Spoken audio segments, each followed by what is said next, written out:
And the debate between historians is about intentions. One says there was one says there was a master plan, one says another. But I would like to shift the debate to outcomes, not to intentions. So a Palestinian peasant who had land and was expelled and lost his home and his land, mattered to him whether the order came Minister Ben-Gurion or the chief of staff or a second lieutenant who commanded the company that expelled him from his land. The outcome is the same, is the ethnic cleansing of Palestine, and about this there can be no debate. I would add one thing about my own view on this. My own view is that Zionism is a settler colonial movement. The Israel is a state. The logic of settler colonialism is the elimination of the natives. The elimination of the natives is necessary in order to acquire their land. Like ants in a colony, organize the wealth into a socialist economy. A way of life based off the common needs. And all my comrades is ready, we can spread the scene. And all my comrades is ready, we can spread the scene. And all my comrades is ready, we can spread the scene. Hello, everyone, and welcome back to another Subversive History interview. Today, we have the privilege of being joined by one of my favorite historical writers of all time. He is one of the most esteemed and respected voices on the Israel-Palestine conflict.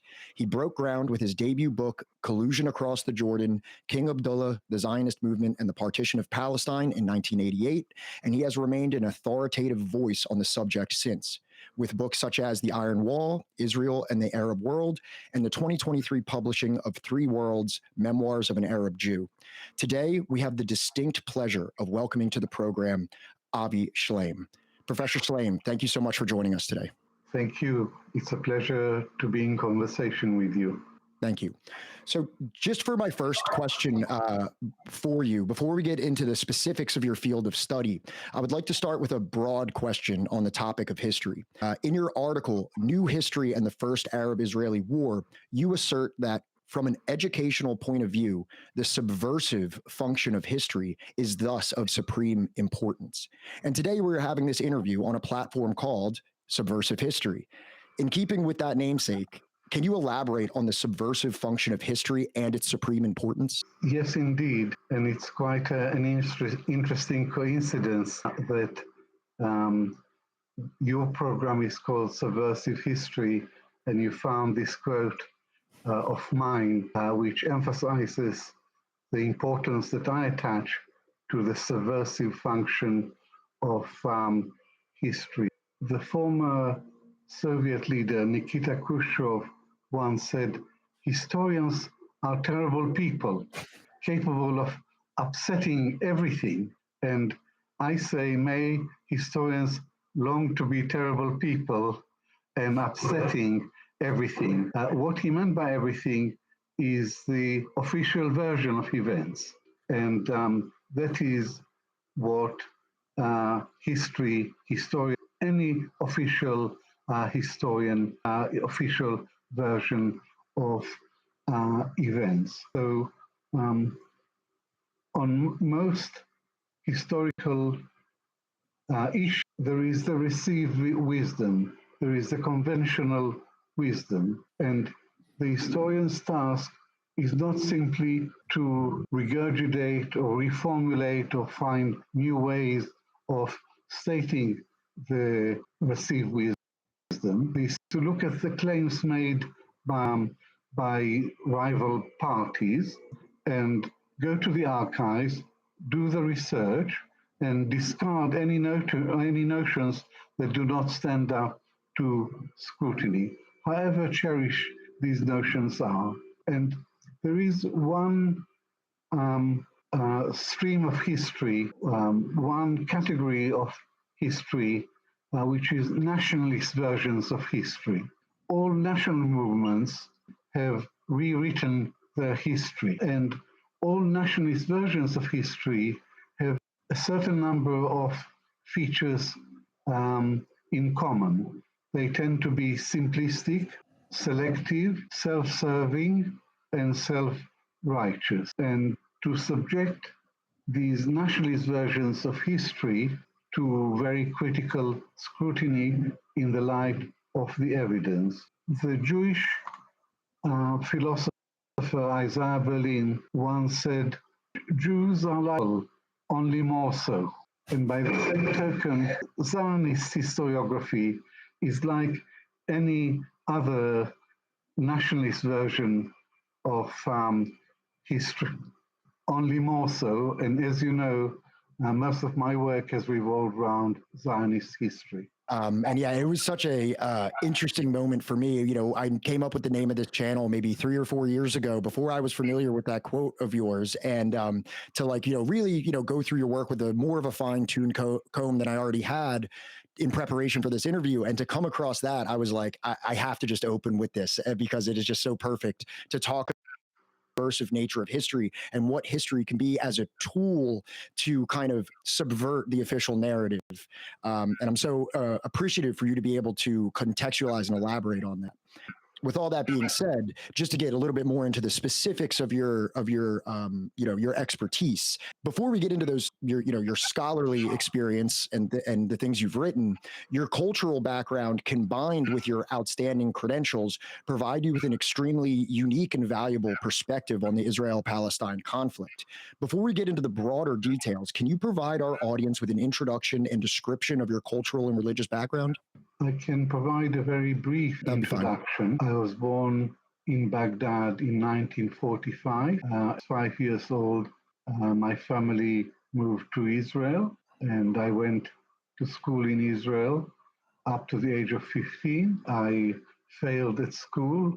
I had low grades. I failed English outright. So my parents sent me to school where I went from the age of 15 to 18. Then I returned to Israel. I did in the Israeli army for 2 years. And then I came back to England and I had all my university education in England. I read history at Cambridge and I read international relations of economics. In terms of religion, we were a Jewish family, Baghdad, and we were not observant Jews. We were traditional Jews, and religion never played an important part in my life. In terms of cultural background, I started going to school in Israel, so I had an Israeli education, Israeli culture, and then when I went to school and the university in Britain, I acquired a Western culture. So I'm a bit of a hybrid, why I called my memoirs of an Arab Jew, because I straddled 3 worlds in my life, Iraq, then Israel, and then Britain. Just to kind of, would you say it would be kind of safe to summarize your personal experience as like, you know, in this binary conflict of Arabs versus Israelis, you have a very interesting perspective because you grew up in an Arab state with an Arab family, then lived in, you know, the Israeli state, but then also moved to like a third party state. So even though you have personal experience in both of those worlds, now you also get experience kind of like in a more objective third party. When my family moved to Israel and I was 5 years old, I felt out of place. Yeah. It was a new country with a different ethos, a European ethos, a new language, and I had great difficulties in adjusting to my new society. And I also had a sense of inferiority in Israel because I was an Iraqi boy, and Israel was dominated by Ashkenazi Jews who had European countries, and they took down on Sephardi Jews, on Jews who came from Arab countries. So I had a sense of inferiority, which conditioned my relationship with Israeli society and held me back at school. So being an Arab Jew in Israel when I was a child was a huge disadvantage to me. But when I grew up, when I became a historian, I realized that it was really a huge advantage to have lived in an Arab country, to have spoken Arabic, and as a result, I didn't treat Arabs as the enemy, but as real people. And I had the experience of harmony between Muslims and Jews. For my family and me, Muslim-Jewish coexistence was not a distant dream or an abstract idea. It was the everyday reality. It was very normal. We had many Muslim friends and neighbors. My mother used to talk a great deal about the wonderful Muslim friends that we had in Baghdad. And one day I asked her, did we have any Zionist friends?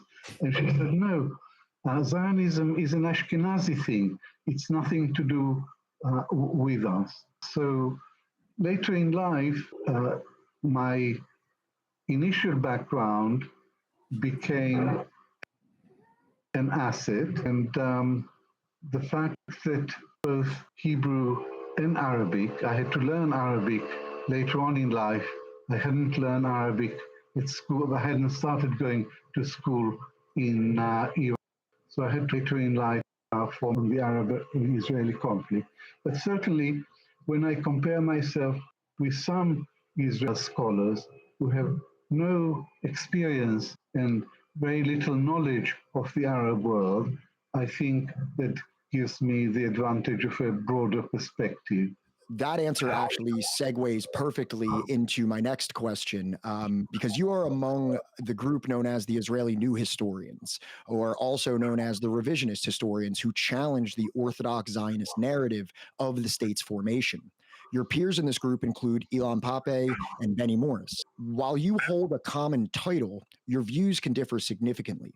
One example of this deviation is the transfer question, referring to the intentionality or predetermined nature of the ethnic cleansing of the Palestinians when establishing Israel. On the one side, Ilan Pappé says explicitly that the ethnic cleansing of the Palestinians was the inevitable and understood goal of the Zionists. Alternatively, Benny Morris states that there was never an official policy of transfer by the Zionists, and the ethnic cleansing only occurred as a consequence of Arab hostility. Can you provide your assessment of the transfer question that clarifies this disparity a little bit? I can do that, and I think that this is a very critical issue in the debate about 1948. And you're quite right to point out that although Benny Morris, Ilan Pappé, and I were all collectively labeled the new historians or the Israeli historians, there are significant differences. On this specific issue of transfer, Benny Morris's position is closest to the traditional Zionist rendition of events. He says in the late 1930s, there was debate about transfer within the Zionist movement, but it wasn't a settled policy. Then in 1940, the war broke out, Israel was attacked, and transfer happened out of a Zionist master plan of ethnic cleansing. And he describes the stages and the nature of the exodus from Palestine in great detail. But his conclusion at the end of his book, and the book is called The Birth of the Palestinian Refugee Problem, 1947-19. His conclusion is that the refugee problem was not the result of a Zionist master plan or of an order by the Palestinian leaders to their people to leave Palestine and to open the way to the invading Arab armies. In his words, the refugee problem was the byproduct of a long, bitter, and prolonged war. So many reviewers of Benny Morris's book, including Norman Finkelstein, who became a leading critic of Benny Morris, many reviewers pointed out that the evidence produced by Morris doesn't support his conclusion that a much higher degree of Israeli responsibility for the refugee problem. And to be fair to Benny Morris, in later editions of his work, he reformulated and he assigned a higher degree of responsibility to Israel. Then there is Ilan Pape, who wrote Ethnic Cleansing of Palestine, where he stands. And his argument is that transfer was always inherent in Zionism.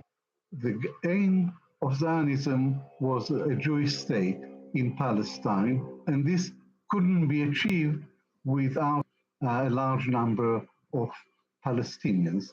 Ilan points to specific documents of the IDF, Plan Dalet, or Plan, and he says the master plan of the Palestinians. And I think he goes a little bit beyond what the evidence supports, because this was an operational plan for the army, and it included capturing some areas that were not a Jewish state in the UN plan, and it involved the actual expulsion of Arabs. At the end of the war, whatever the plans were, at the end of the war, the end result was that 750,000, more than 2/3 of the Palestinian population, became refugees. So this constitutes the ethnic cleansing of Palestine. And the debate between historians is about intentions. One says there was one says there was a master plan, one says another. But I would like to shift the debate to outcomes, not to intentions. So a Palestinian peasant who had land and was expelled and lost his home and his land, it mattered to him whether the order came Minister Ben-Gurion or the chief of staff or a second lieutenant who commanded the company that expelled him from his land. The outcome is the same, is the ethnic cleansing of Palestine, and about this there can be no debate. I would add one thing about my own view on this. My own view is that Zionism is a settler colonial movement. The Israel is a state. The logic of settler colonialism is the elimination of the natives. The elimination of the natives is necessary in order to acquire their land, and this is what the Zionist movement has done systematically, not just but from the Balfour Declaration of 1917 onwards. Britain helped the Zionist movement with a systematic takeover of Palestine, and the Nakba, the Palestinian catastrophe of 1948, was not a one-off thing.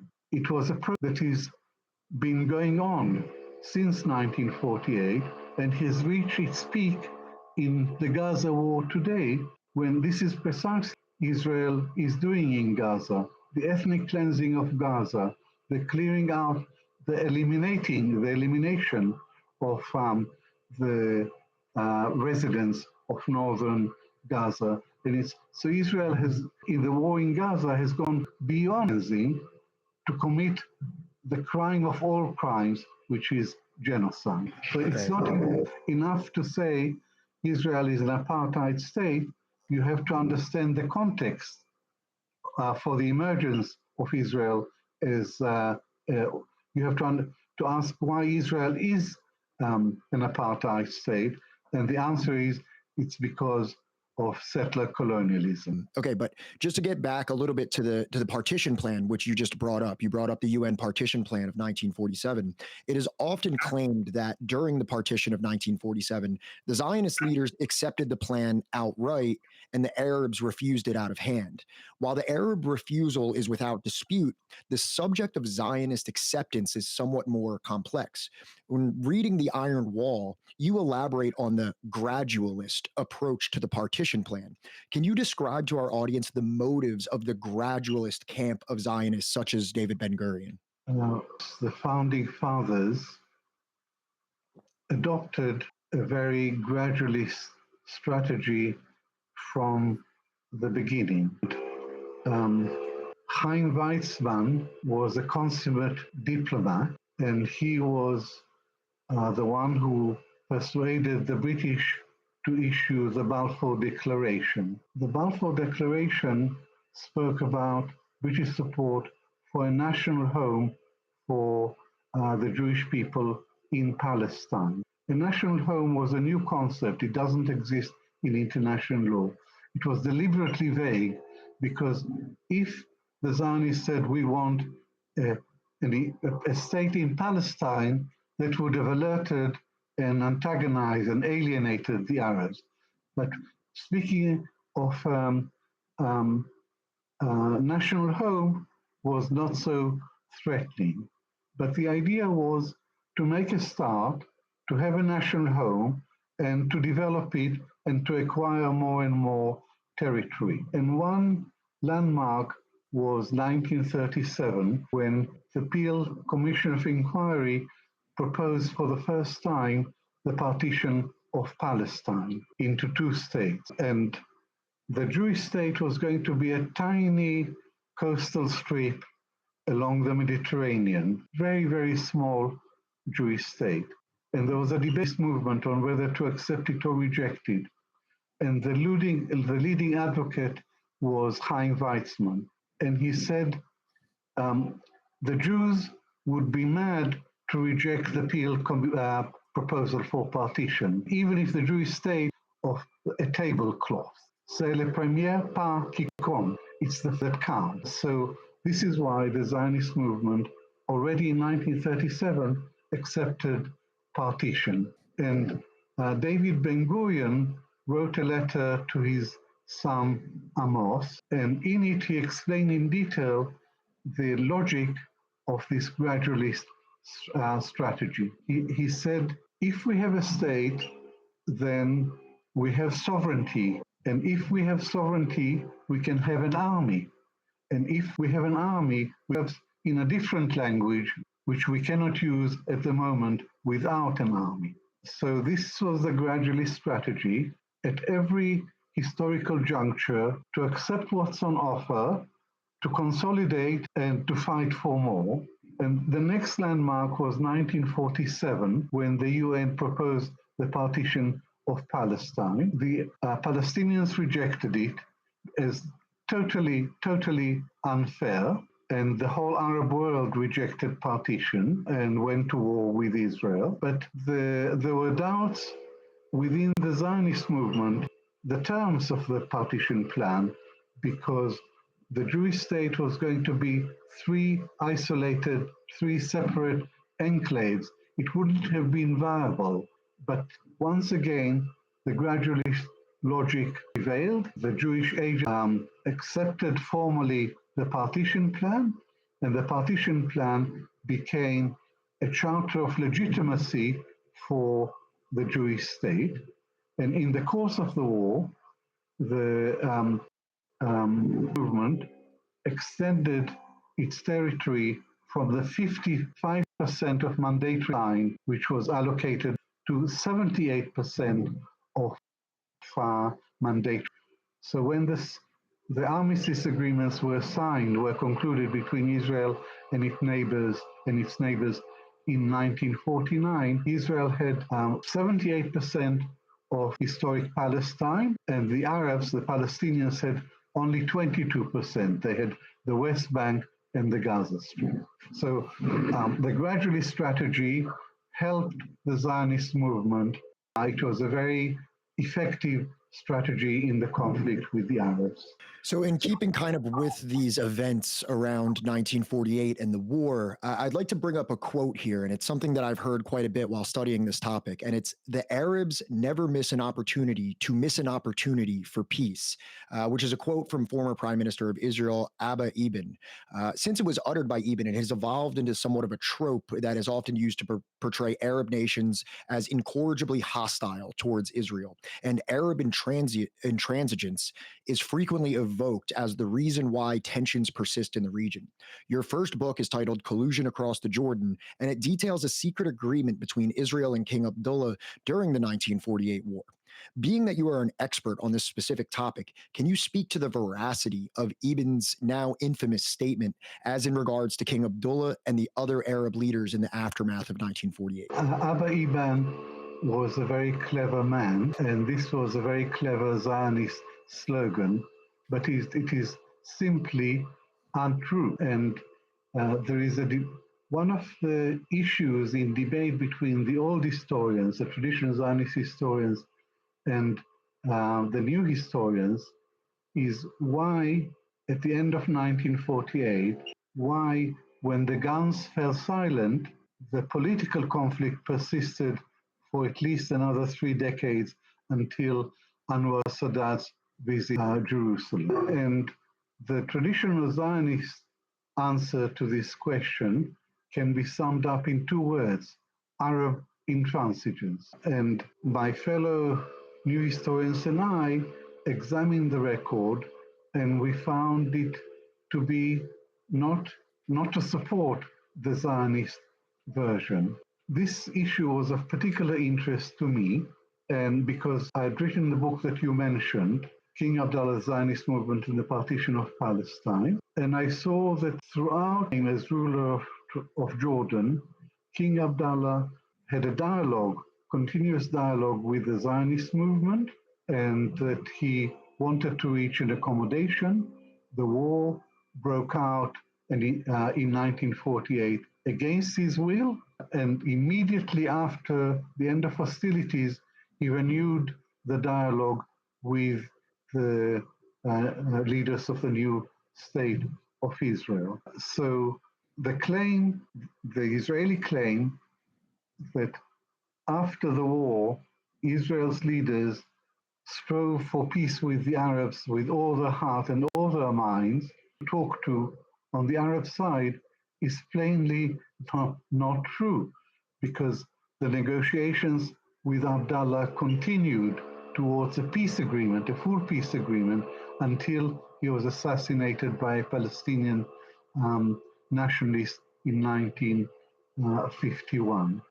Then, towards the end of 1948, Farouk of Egypt says to Israel to try and end this conflict. In 1949, Hosni Zaim, the president of Syria, offered to Ben-Gurion to skip the armistice negotiations and reach a full peace agreement with an immediate exchange of ambassadors and normal relations. But he also offered to absorb 1 million Palestinian refugees in Syria in the context of an overall settlement. So what shows is that at the end of the war, the Arab leaders were all pragmatic. They were all willing to negotiate with Israel the terms of a settlement.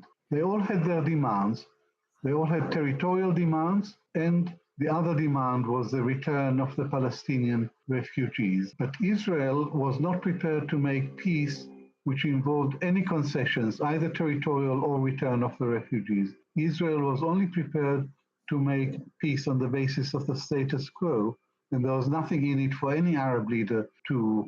That's why my conclusion is that it was intransigence, not Arab refusal to negotiate, but the terms on offer by Israel that frustrated a settlement. Now, if we go to the aftermath of the June 1967 war, now for the first time, Israel had something concrete to offer to the Arabs in return for peace. The official Israeli narrative says the Arabs were intransigent. That's why there was no. When the reality, for which there is ample documentation, is that Israel had an option, a Jordanian option. Israel could make peace with King Hussein of Jordan based on returning to the territorial status quo.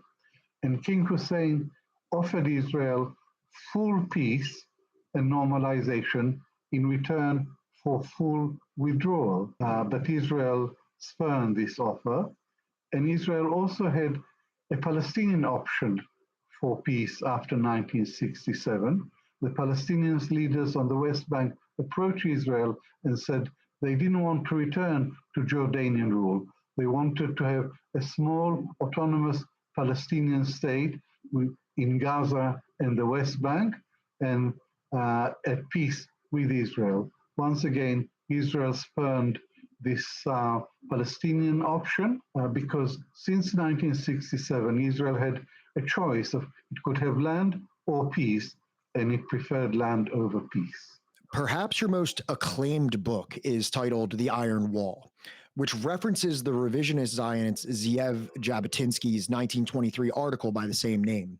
Can you describe the Iron Wall philosophy and the through line that connects Jabotinsky's theories to the current strategy and structure of the state of Israel that we can see today? Zeev Jabotinsky was the spiritual leader of the Israeli right. Ben Zion Netanyahu, the father of Benjamin Netanyahu, was the political secretary of Zeev Jabotinsky. In 1923, Jabotinsky published an article, The Iron Wall, We and the Arabs, hence the title of my book, and the Arab World. The Iron Wall, Israel and the Arab World. If any document deserves the title of the Bible of Zionist foreign policy, this article is it. And the article was divided into two parts. The first part was an analysis of the problem, the second part was a prescription of how to deal with it. The analysis said the Palestinians are a nation, rabble. No nation in history has ever allowed another nation, another people to come and build a state on its own land. So Arab opposition to the Zionist project is preordained, inevitable, and inescapable. There is no peaceful settlement of this conflict. That was the problem. And then came the answer. The answer to the problem was to build Jewish military, and the Arabs would hit their head against the wall until they gave up of defeating the Zionists on the battlefield. Then a shift will take place on the Palestinian side. The hardliners, the maximalists will be discredited, and the moderates will come to the fore. And then and only then will be the time for negotiations with Palestinian Arabs about the status and rights in Palestine. So there were two stages to this strategy. First, building Jewish military power, and then negotiating with the Palestinians a political settlement of the conflict. So the essence of the strategy is negotiations from strength. And the history of the State of Israel is a vindication of this strategy. First, Egypt under Sadat made peace with Israel. Then in 1993, the PLO signed the Oslo Accord with Israel. Then in 1994, Jordan signed a peace treaty with Israel. So the strategy worked, but there was only one prime minister in Israel's history who moved from stage one to stage two of the strategy with the Palestinians, and that was Yitzhak Rabin. He did that by signing the Oslo Accord in 1993. But Rabin was assassinated, the Oslo peace process collapsed, and then came back to power and reverted to a statutory force of domination and refusing to negotiate with the Palestinians. And so that is what has happened. The Israeli leaders of the right, the Likud from the Likud party has never recognized the right of the Palestinians to statehood. So the strategy was outlined by Zev Jabotinsky is the basic Zionist strategy in the conflict from the early 1920s onwards. But in more recent decades, the leaders of the right have refused to implement it in relation to the Palestinians, the continuation and the escalation of the conflict between Israel and the Palestinians. Just as a follow-up to that, right? Because you mentioned the Likud party, which is kind of like a modern successor of Jabotinsky's revisionist Zionism. So like you mentioned that the Likud party from its inception had a focus on greater Israel and an opposition to a Palestinian state in any of these negotiations. So what I would like to ask is, since the Likud party around 1977 came to power, and for those that don't know, this is the party of Benjamin Netanyahu, can you describe how their attachment to greater Israel has served as an impediment to any realistic peace proposals with the Palestinians? Like in the recent history, whether it's Oslo or Taba or many of these others, whether it's Begin or Sharon or Shamir or Netanyahu, we hear about these very big peace talks, but would it be safe to assume that they were never in good faith because none of those leaders ever believed in a two-state solution? They never believed in an independent Palestinian state, and they all believed in the greater Israel conclusion.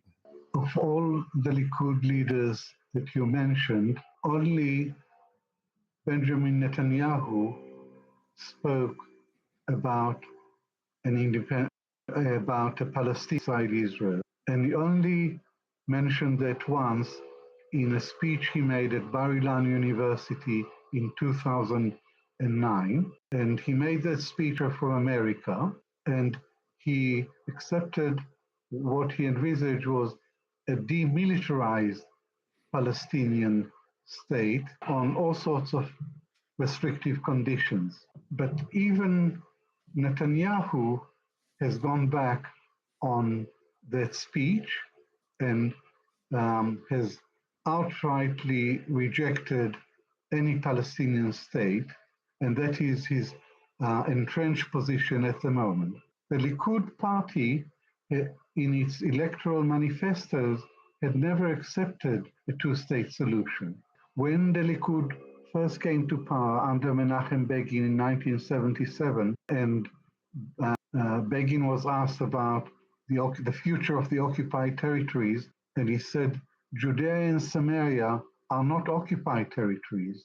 They are the land of Israel. So that's the doctrine, that the West Bank, Judea in biblical names, is an integral part of the historic homeland. And no Likud leader has led to a Palestinian state in any form that the most moderate of Palestinian leader could accept. So the position of the party was very clear from 1967 onwards, and it was that neither Jordan nor the Palestinians have any right to the West Bank.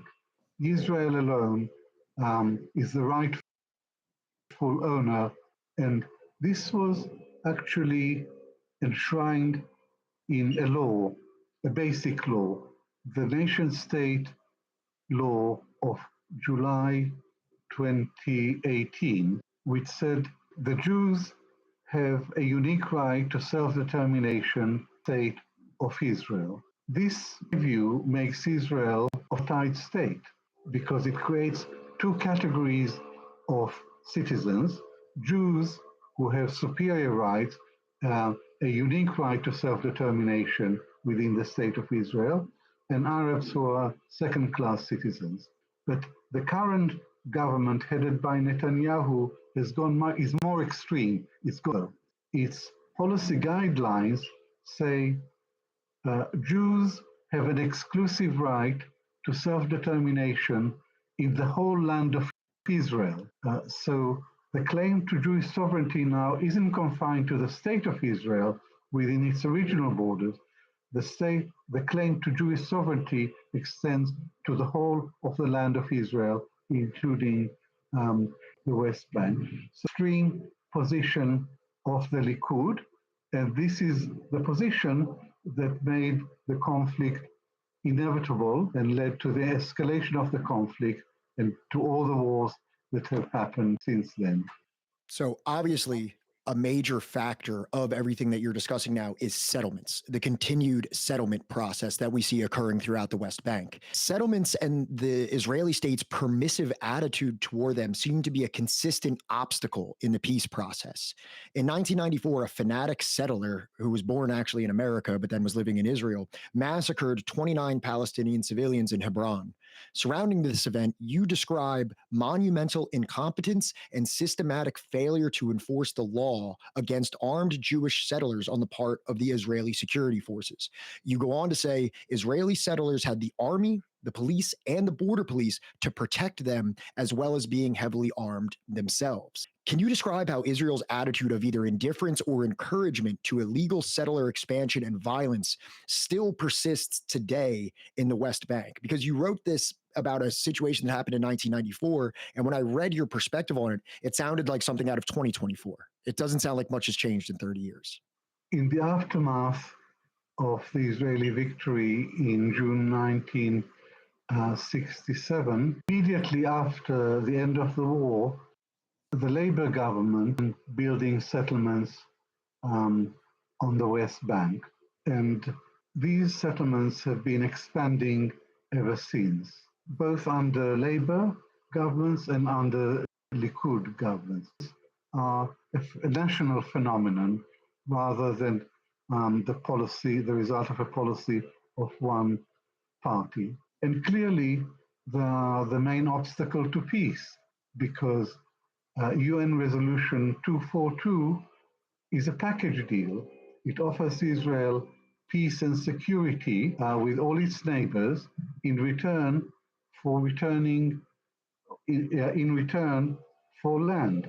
So the deal was that Israel would give back the occupied territories and it would get peace in return. But the settlement movement gained momentum because after June 1967, there was a convergence between secular Zionism and religious Zionism. The religious Zionists believed that the land was theirs by divine right. The secular Zionists also believed in Greater Israel. Both forces combined to support the settlement movement. And there were also private initiatives, illegal settlements by extremist groups. But the Labour government never called them to order, never removed them.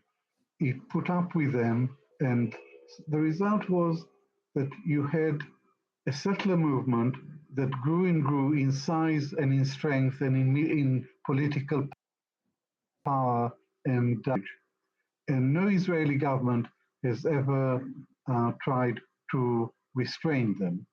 And this has been, having said that, so there's been, Israel claims to be a democracy, to believe in the rule of law. But on the West Bank, in the West, the settlers could do whatever they wanted without facing any consequences, without having to pay any price. And that has been the problem. But having said that, I would still say that there was a difference between Labour and Likud with regard to the settlements. Labour only authorized settlements in areas that were of strategic importance that it hoped to keep within the framework of a final settlement, whereas Likud insisted settlements throughout the breadth and the length of the West Bank in order to make territorial compromise in the event of a Labour return to power. So this is the situation today. There are settlements in large parts, and the notion of an independent Palestinian state is no longer conceivable. You can't think of a viable Palestinian state because all that has remained as a result Zionist settlement drive, enclaves on the West Bank surrounded by Israeli settlements and by military bases.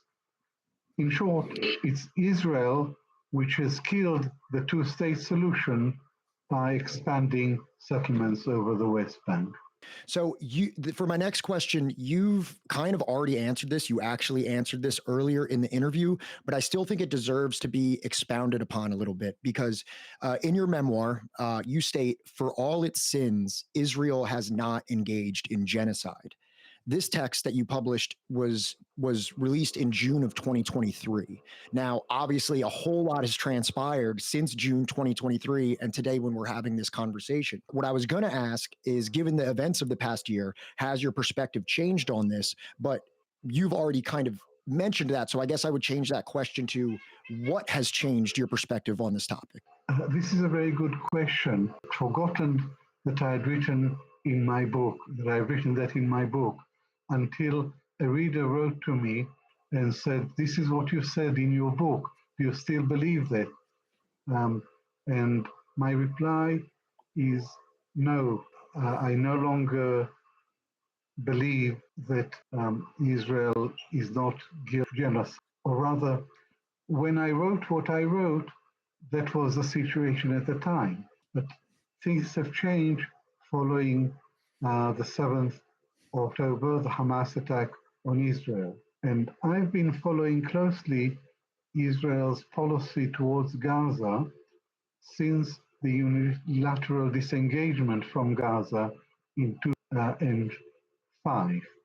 Israel doesn't have a solution to the conflict.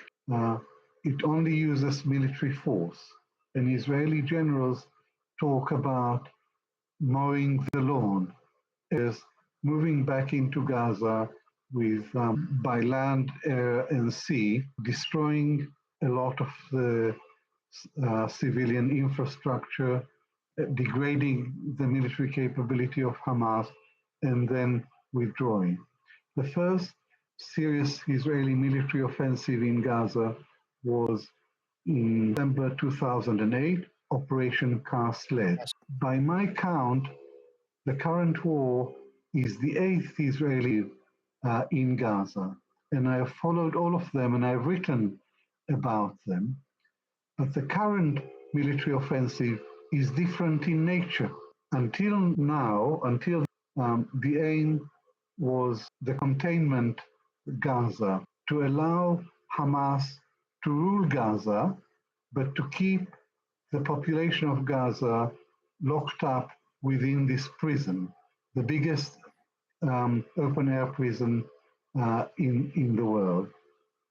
But after attack, Israeli policy has changed, and the aim became to eradicate Hamas, to completely destroy Hamas, and to carry out the ethnic cleansing. And there was an Israeli plan which was leaked for depopulating Gaza, pushing its policy towards into northern Sinai. But war has deteriorated, and Israel has moved from ethnic cleansing.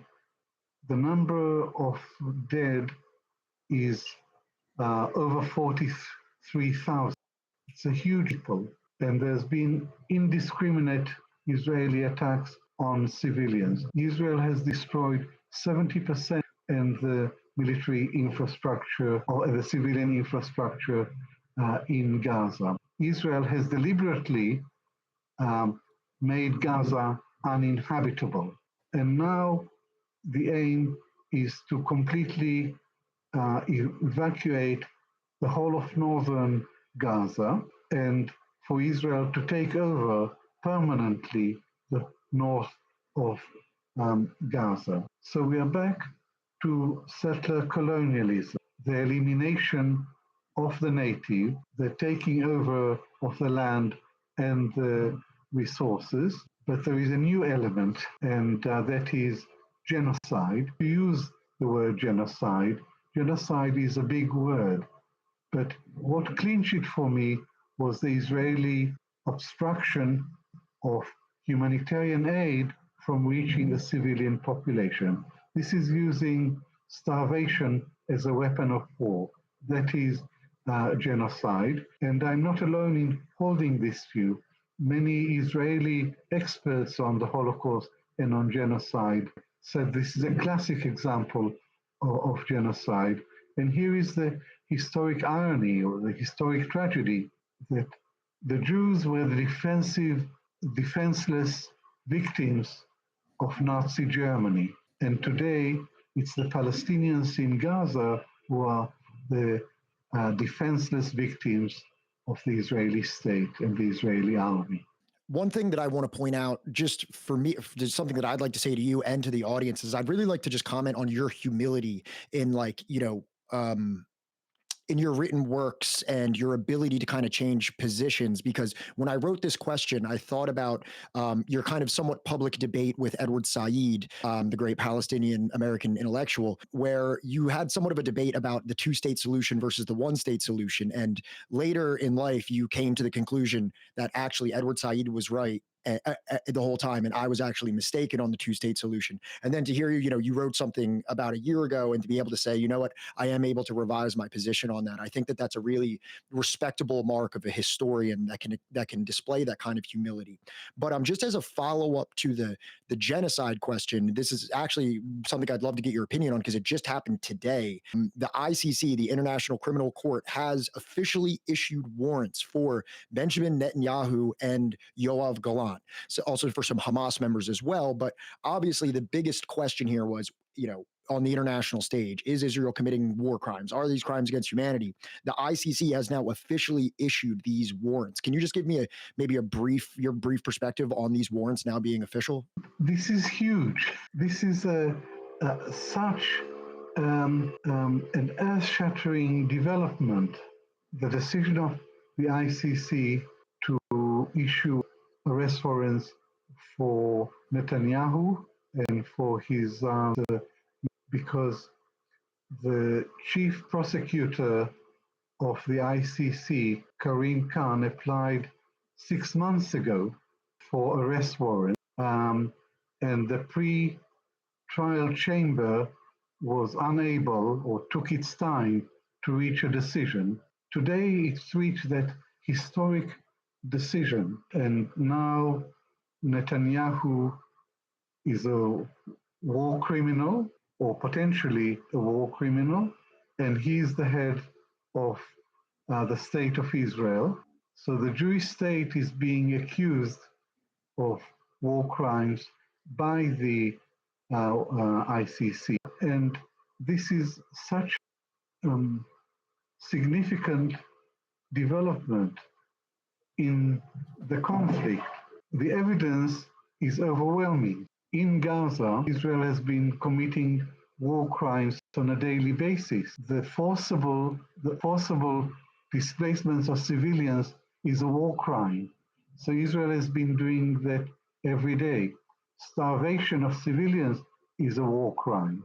Israel is doing it all the time. The indiscriminate bombing of civilians is a war. So there is an accumulation of war crimes, and now the ICC has come off the fence and declared and issued arrest warrants for Netanyahu and Galan. So they're now in the same category as Vladimir Putin, who was also declared a war criminal. Netanyahu has the choice of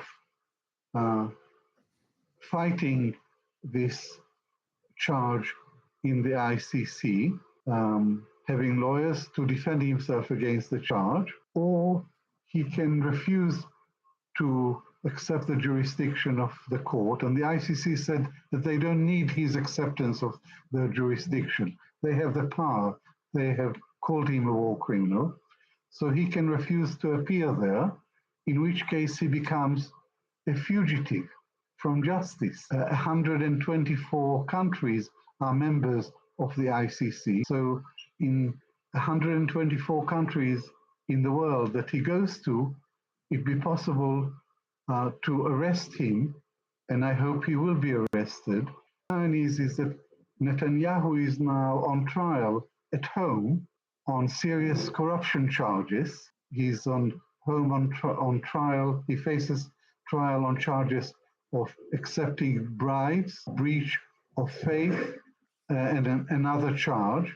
And he has been delaying and postponing because he knows that if he goes to trial, he will be convicted. Most probably, he will end up in prison. And now he's also a criminal, declared a criminal by he's sought as a criminal by the International Criminal Court. And this is, more than anything else, a comment on degradation of the state of Israel under his leadership.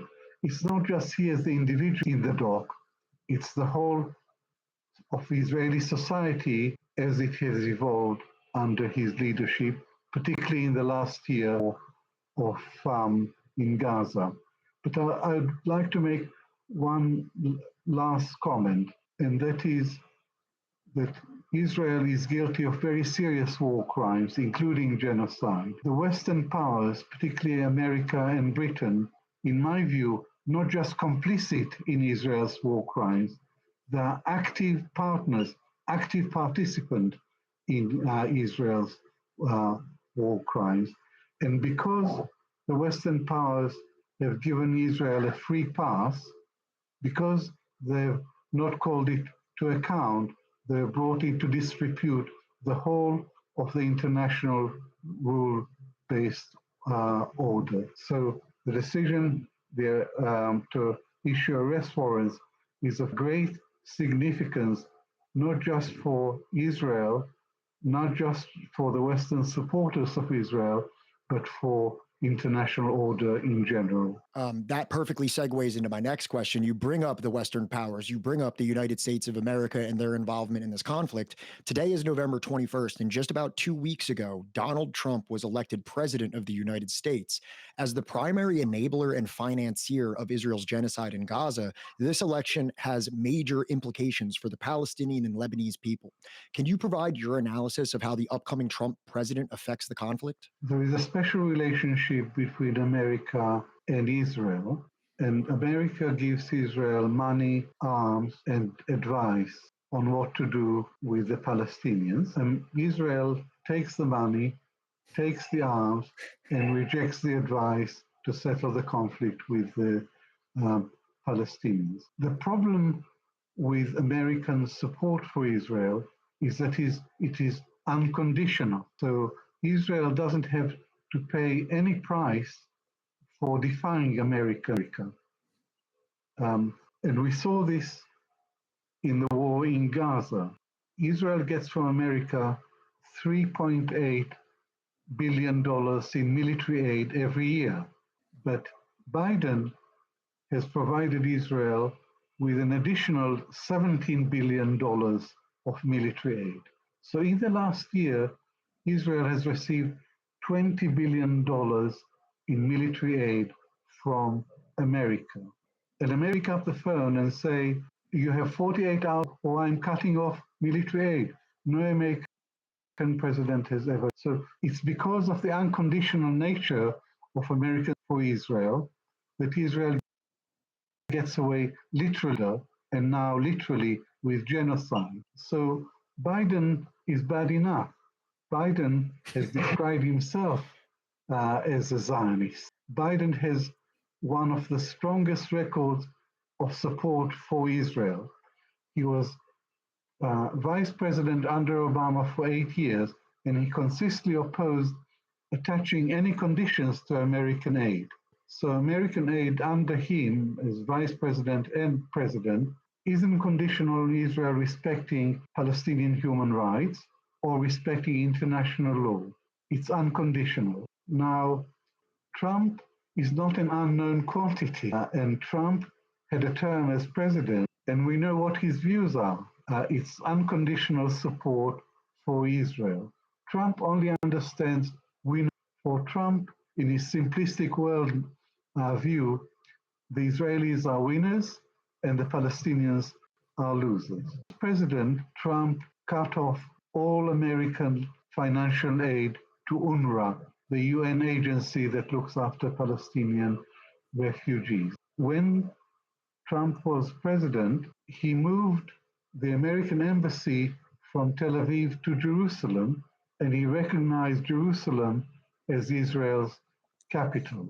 And he came up with a ridiculous peace plan, which enabled Israel to annex 30% of the West Bank. So it wasn't much of a peace plan. And he also recognized Israeli sovereignty over the occupied Golan Heights.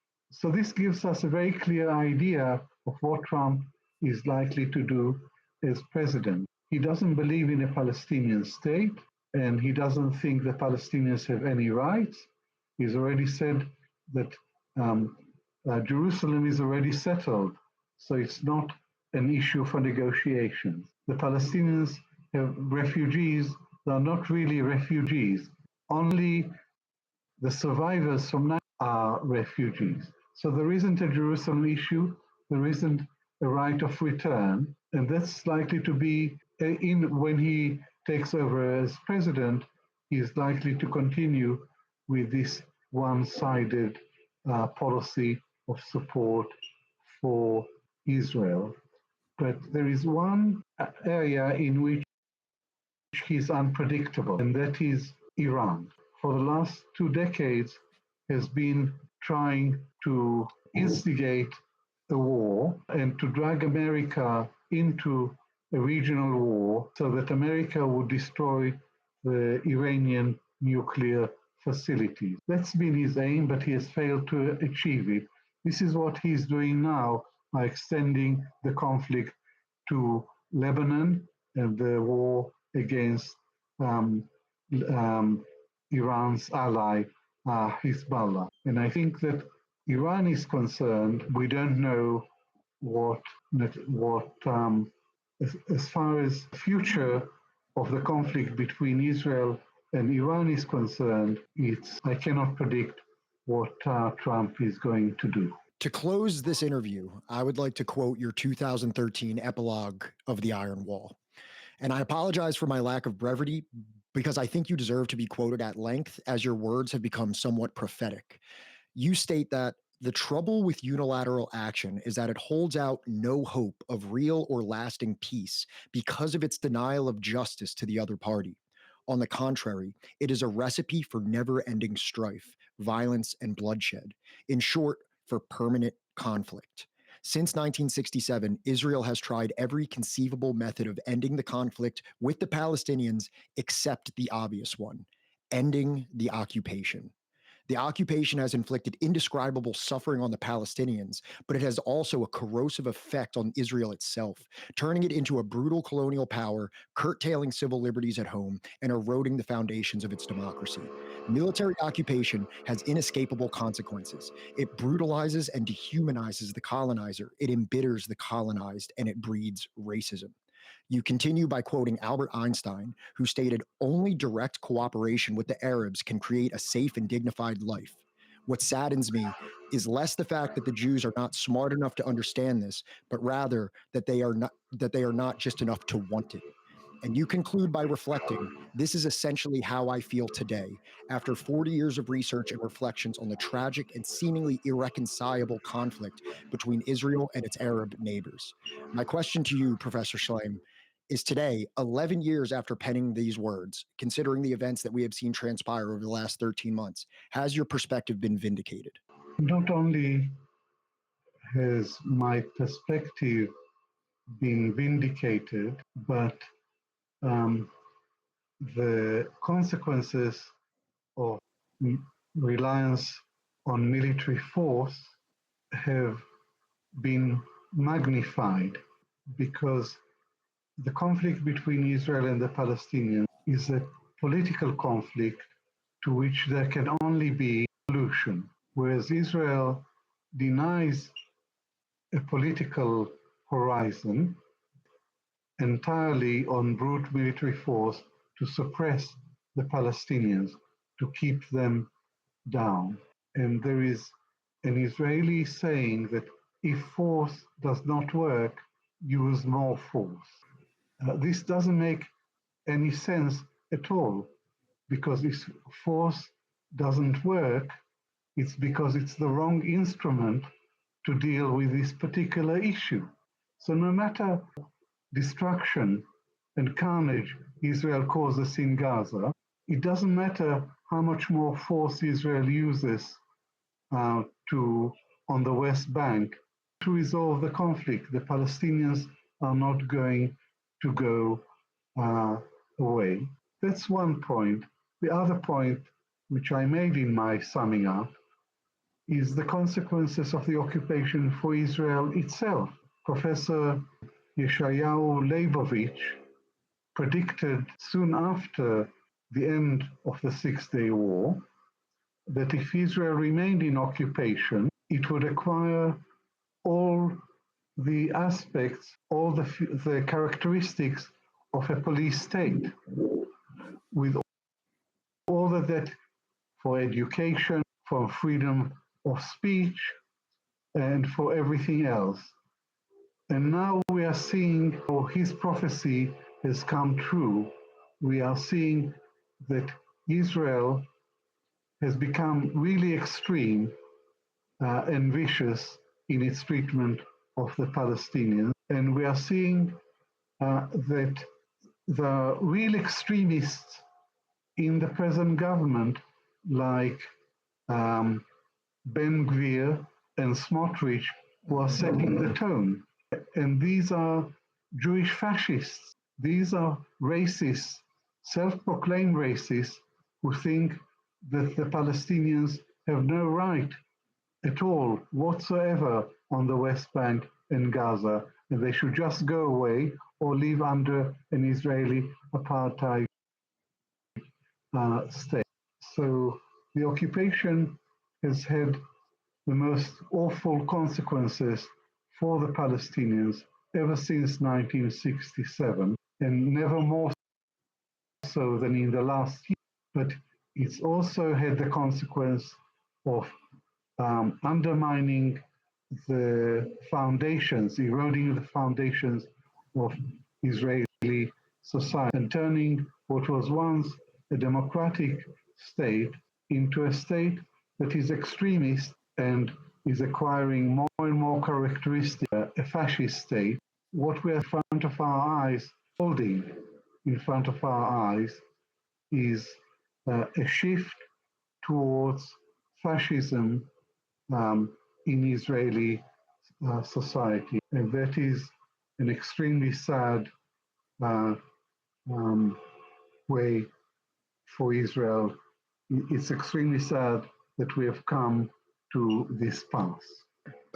Professor Shlaim, I just want to thank you so deeply for taking the time to come on here and speak to us. You know, obviously we're a much smaller channel than the usual platforms that you go on. So I just want to say from the bottom of our hearts how truly, truly honored and grateful we are that you came and you had this discussion with us. And also, I apologize for abusing your time for so long, but the discussion was just so delightful. And I think we covered so many important topics to contextualize everything that's going on today. Not at all. I would like to thank you, because you may be a small channel, but you have studied my work really thoroughly, and you have asked me very challenging questions that have forced me to reflect about my historical work in the light of the situation today. So I'm grateful to you for this conversation. Thank you. So don't run around here trying to make friends with somebody who's depriving you of your rights. They're not your friends. No, they're your enemies. And treat them like that and fight them, and you'll get your freedom. My repertoire is USSR. Be a low style, be a low style, got thrown out the car. Lies with subversive plots. They'll call you an extremist or subversive or red radical. Lies with subversive plots. Red radical. And fight them. Capitalism and democracy. Capitalism democracy are not synonymous. We group us up like ants in a colony. Organize the wealth into a socialist economy. A way of life based off the common needs. And all my comrades is ready, we can spread the scene. And all my comrades is ready, we can spread the scene. And all my